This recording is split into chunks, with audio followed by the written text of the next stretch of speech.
it or not, when you brought up conscientiousness earlier, I was like, do I ask him about the good stuff? Well, do y'all know about stoned ape theory? I No, do not. I guess at it off the name, but So Educate here's us. the ape here, theory yeah. So here's sounds like an episode of Joe Rogan. right stoned ape theory. So it's this concept that in the human genome, as you go back species after species to like what we were before we were fully human. So we evolved from monkeys, right? There was this massive growth in brain capacity from one species of monkey to the next, and they couldn't figure out why. There was nothing clear about anything more than shrooms being in the diet. And so they ate mushrooms that actually made them trip, and they feel like in that process they developed newer neural pathways that allowed for a higher level of cognitive function. And they would eat more meat over time, and the fat would allow them to like have more brain fat to again function a bit more efficiently.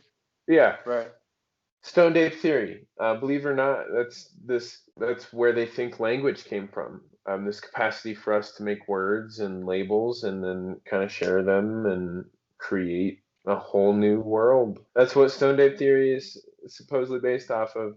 And if y'all didn't know this, shrooms are their mycelium networks, which is what their spores are connected with underground.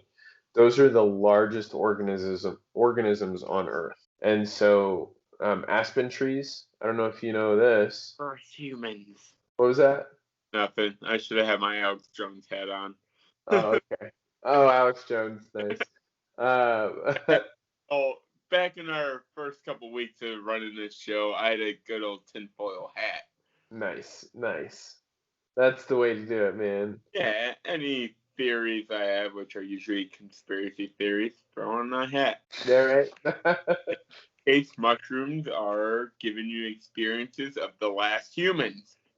Duh. That's funny. Dude, it's crazy to think what this network though when you tap into it of this mushroom network, because you're like talking about having experiences of different humans when you're tripping out, right, and tripping on drugs.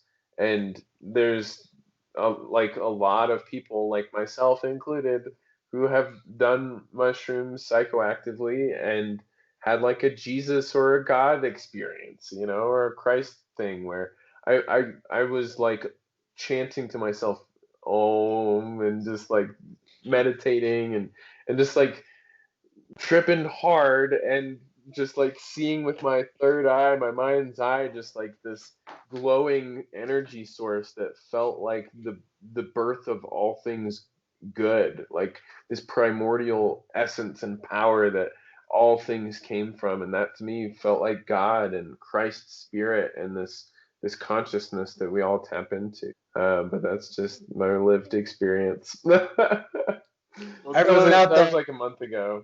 Either two different trips I've experienced. The third eye, where you see everything that you didn't see, or the third ear, where you hear everything you don't want to hear. Ah, no third noses, please. Right? I don't want to smell the things I don't want to smell. I'm done. I'm done with your ass, right? Girlfriend dumped you because you're an idiot and she's a bitch. Oof. All right. Well, Drugs. I haven't tried, but everyone out there, tap into that mycelium network. Yeah, you did the best drug. What? What are you talking about? You did malaria. That shit gives you near-death experiences, yo. Yeah, except it's real, not fake. Right. How much sugar can you get? Up is like heroin. You can't get more real than that. You had malaria? What are we talking about? Yeah, it's a long story. Okay. He must have been the guy you were calling after me. It's a long story. Anyway, we'll tell that story on the podcast one day. So Nick, thanks. It's a really interesting segment with conscientiousness, and we'll be sure to, if people want to check them out, the ones that you brought up, I think the last thing